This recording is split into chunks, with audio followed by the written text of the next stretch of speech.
The Villas is a gated community and not a secured community. The difference being a secured community has a guard gate and a person there. This is all automated, and your instructions are here on the post at the gate, and it tells how to use the directory here. Then you select it and it gives you a number to push, which dials their home telephone number, and you have to have a landline here to use this. When you answer it, they can talk to you, and if you want to let them in, you press 9 and it opens the gates. You can also open the gate with your fob or your 4-digit security number that you picked when you came in.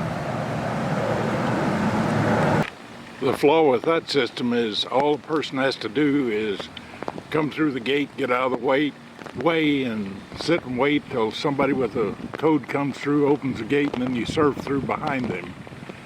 Also, we have a lot of healthcare workers who come here to see various people, and they park in the visitors areas, and they're in, plus vendors and TV repairmen and people like that come in.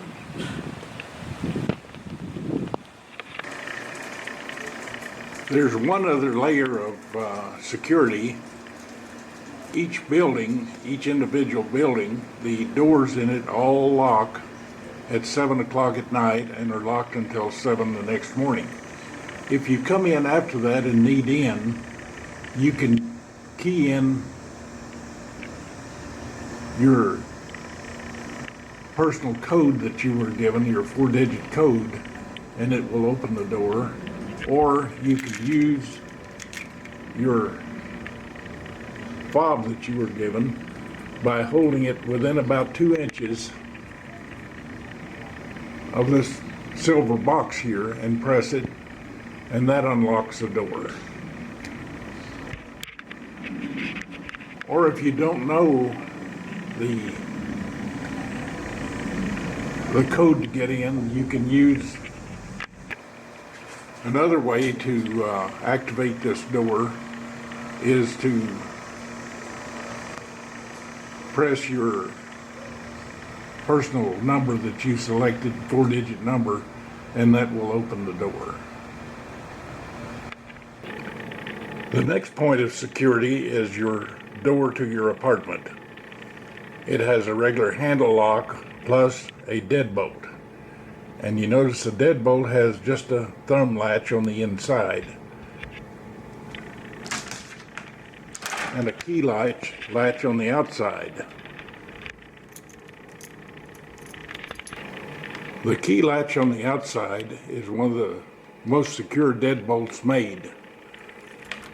It can only be extended with a key, and then you have a hardened steel bolt that comes out over 1 inch. Cannot be pushed in and can only be retracted by using the key on the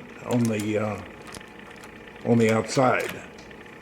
Now, several of the reasons for that is so in case of emergency and the fire department or medical people or somebody needs in, they can go to the office which keeps a set of keys in their safe and they can open it for you. But the main thing is,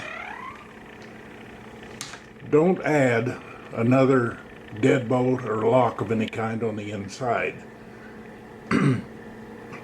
Because if that is locked and something happens and they need in to see you, they can't get in. But believe me, the fire department or somebody like that can get in. But when they do, that becomes very, very expensive for you. Something on the order of $800 to $1,000 damage is done when they breach one of these doors. And if it's in your apartment, you're responsible for it. The other door to your apartment is the patio door. And here is the lock on it.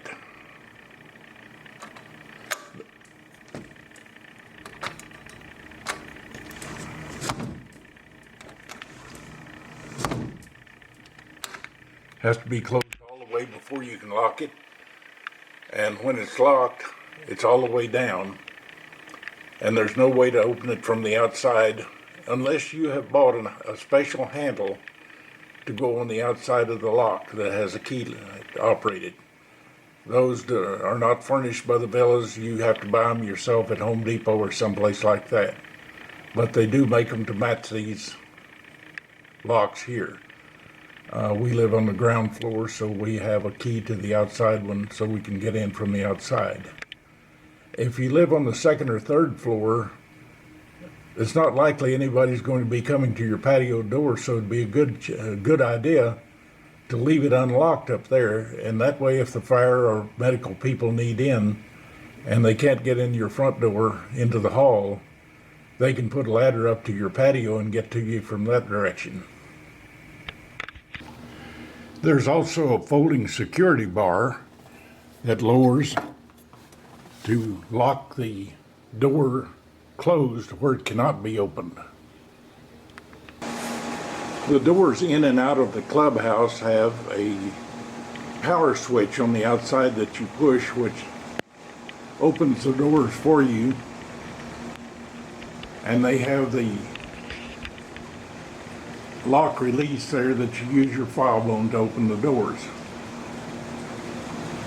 The clubhouse is open until 8 o'clock, and then at 8:30 it completely locks down, and the interior alarm system, which includes movement alarms, becomes set, and you certainly don't want to be in the clubhouse at that time, because the only people who can let you out is the fire department or the police department, and they are very unhappy if you cause them that kind of problem. And the door has instructions on it there, and a metal cover over it so it can't be tampered with. Actually, the theft problem here is very, very low, and it's not really theft, but 15 or 20 walkers like this on the patio, people who come up to play cards or eat in the clubhouse or anything of that sort, as they get ready to leave, sometimes they pick the wrong stroller, and they always get a better stroller than the one they had. So somebody's always looking for their stroller. While our security is pretty good as a gated community, one of the best protections we have is the residents here, very few of them have motorcycles, expensive bicycles, or golf clubs left sitting out.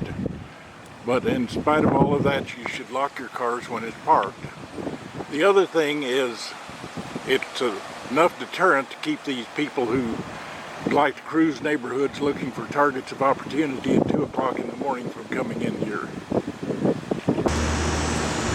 If you do have a theft problem or anything of that sort, and the office is closed, dial 911 and call the police. They will come out and assist you. This video is about safety and security, and we've already talked about security, so let's talk about safety. There's a tagline on an advertisement, "Help, I've fallen and I can't get up." Well, it's not so funny when you reach 60, 65 years old or older, because in many cases you can't. Used to, when we were young, we could pop right up from falling down, but now if you have a broken rib or you whacked your head against the ground when you fell or something like that, it makes it a lot more difficult. In fact, in a lot of cases, it's impossible to get up. And that's when you need more help. There's two things that you may have brought with you when you came here that you should get rid of. One is the kitchen stool with the steps in it to make a little step ladder, and the other is your flip-flops. More people leave here into assisted care or nursing homes due to falls than anything else. So what we want to do is to concentrate on not falling. You want to keep the path through your apartment clear of clutter, where you can walk with no problem.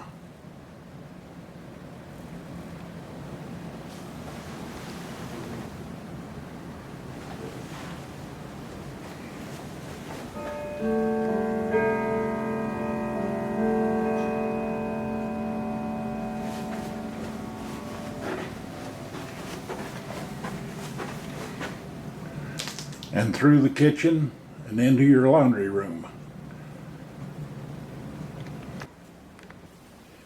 The handiest thing that you can carry with you is a little cell phone.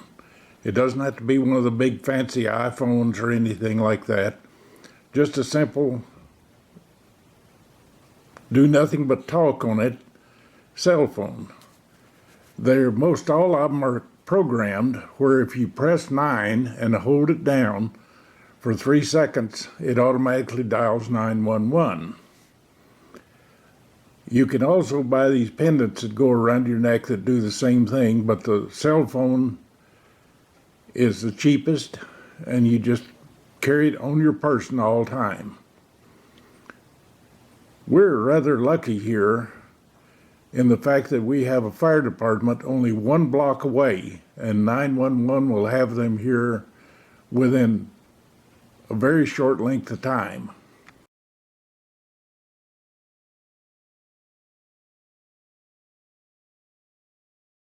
When you call the fire department, they come here with their EMTs and they evaluate your level of injury if you have any.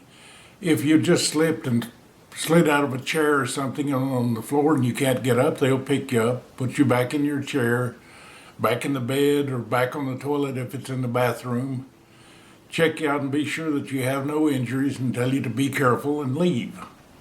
There's no charge for that service. So take advantage of it if you fall and you need help. If you do need to go to the hospital, they will call the ambulance. They make that decision.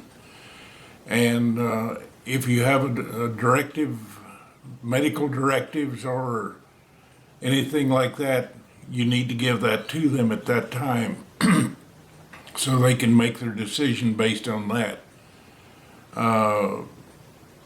A lot of times a person does not realize how bad off they really are until an EMT or a medical professional has a chance to check them out. Let's talk about safety in the kitchen. On top of the cabinet is a great place to put accessories like that you don't use very often, but only if you're tall enough to reach them. I can, my wife can't. If you're a shorty, find a place down low in the cabinets to put things like that so you won't be tempted to try to climb on the cabinet or something like that to get it. The other thing is fire when you're cooking or just smoke. Always keep an extra lid on top of your stove that'll fit your most popular skillet. And if you do get a fire, the first thing to do is grab that lid, put it on top of the pan, and the fire will go out immediately.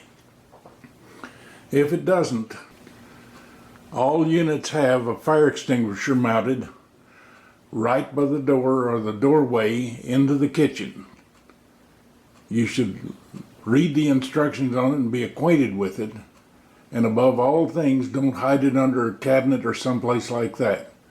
It's very simple to use. You just lift it off the hook, flip a lever that releases it, and point it at the fire and squeeze the handle. If you do anything that makes smoke in the kitchen, that smoke detector up there in the corner is going to go off. If it does,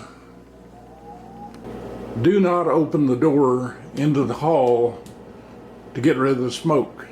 Open your patio door at the other end of your living room, because as soon as the smoke goes out into the hall, it's going to set off the general fire alarm for the whole building. And you're going to have a bunch of unhappy people on your hands if they have to get up out of the bed at 11 o'clock at night or something and go outside because of the fire alarm. And incidentally, the fire alarm, when it goes off, it shuts down the elevators. In addition to the fire or smoke detector in the kitchen, you have one in the living room and one in the bedroom. In speaking about falling, don't try to replace your own light bulbs. They're just too high to reach. And don't be tempted to climb on something, especially a bed, to replace a bulb. Maintenance does that for you. All you need to do is go up to the office and fill out a request form, and they will replace the bulbs. They do ask that you provide the basic bulbs, which is a 60 watt, or if you want to, you can use one of those curly bulbs to reduce your electrical use. Also, you need to provide batteries for the smoke detectors, which they like to replace twice every year with the change of the clock. And maintenance changes them for you. You just furnish the batteries, 9 volt. These bulbs are low energy bulbs, and if you replace all of them in your apartment, according to the electric company, it will save you enough on each month's bill to pay for one bulb. And they last many years, usually 10 years or something like that. This little red box on the wall of your living room is the general fire alarm for the building, and it'll wake you up. And if it goes off, get dressed as need be if you're in bed. If you're not, move toward the exits from the building, which is in the middle of the building in each end. Now, a reminder, the elevator is shut down, so you'll have to use the stairs. If you cannot use the stairs, go out on your patio. One last word on safety. If the tornado warnings go off around here, make your way to the downstairs hall, main hall downstairs. It serves as a tornado shelter. It's very strong, and the structure of this hall will support the weight of the entire building on top of it if it should collapse. It's the safest place to go if you do not have an underground shelter, which there is none around here.